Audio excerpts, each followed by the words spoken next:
좀 전에 그 윤정식 기자 PT에서 보면 이 협박성 글귀 정말 보니까 오싹해요. 저도 30년이 넘은 아파트에 살고 있어서 사실 저희 집 주차장도 뭐 별반 다른 상황이 아닙니다. 그런데 보통 저렇게 2중, 3중 막 주차를 해놓고 나서 들어가신 분들, 제가 아침에 저도 출근이 이제 빨리 해야 되니까 전화를 하면은 바로 나옵니다. 아, 그게 어떻게 보면 인지상정이죠. 어쩔 수 없는 환경에서 저렇게 주차를 했다면 빨리빨리 나와서 차를 빼주는 게 맞는데, 이게 주차를 잘못한 것도 1차적으로 화가 나지만은 이렇게 써놓은 메시지, 이게 더 이제 무개념이어서 거기서 더 이제 화가 나는 거거든요. 차에 손대면 죽을 줄 알아라? 아, 이거는 뭐 사실상 이거잖아요. 내가 이렇게 주차한 거는 이거 정당하다. 네. 알고 주차했다는 겁니다. 자, 내 거 만지면 안 된다. 이런 심보인 건데 너무 당당해서 어이가 없는 상황이에요. 이런 상황을 마주하면은 좀 감정이 상하는 건 둘째고, 만일에 차량에 조금이라도 상처가 나면은 이거 물어줘야 되는 경우가 많지 않습니까? 그래서 글쓴이도 말한 것처럼 고가의 수입차면 이게 수리비가 더 너무 이제 크게 나오니까 더 주춤하게 되는데, 이걸 노리고 더 안하무인격으로 하는 거 아닌가 좀 모르겠습니다. 결국 이제 자기 차를 어떻게 하면 어떻게 하겠다, 이거 협박죄입니까? 형법 규정에 따르는 협박의 개념에 포섭이 되는지는 사실 굉장히 좀 따져봐야 됩니다. 쉽게 말하면 내가 너를 죽여버리겠다 이렇게 얘기를 한다고 무조건 협박죄가 성립이 되는 건 아니고요.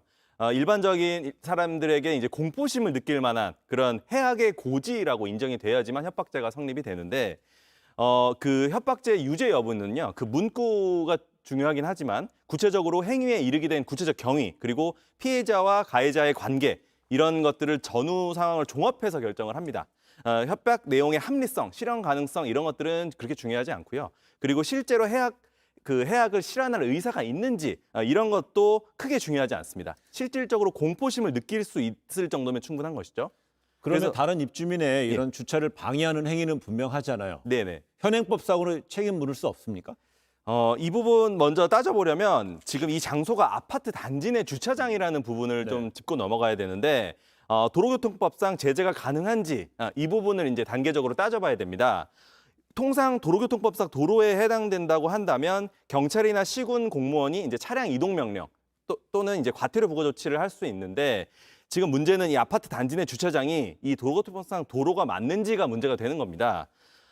그 도로교통법상 도로란 도로법 등 각종 도로 관련법상 도로와 그 밖에 현실적으로 다수의 사람과 차마가 통행할 수 있도록 공개된 장소, 네. 그다음에 안전하고 원활한 교통을 확보할 필요가 있는 장소를 의미하는 것인데, 법원은 어떻게 보고 있냐면요. 아파트 단지 내 주차장의 경우에는 아파트 단지와 주차장의 규모, 형태, 차단 시설 설치 여부, 경비원 등에 의한 출입 통제 여부, 외부인이 주차장을 이용할 수 있는지 여부 등 다양한 판단 요소를 종합적으로 판단을 해서 도로 여부를 결정합니다. 이런 법원의 판단에 따르면 일반적으로는 이 아파트 단지 내 주차장은 도로교통법상 도로에 해당되지 않습니다. 예.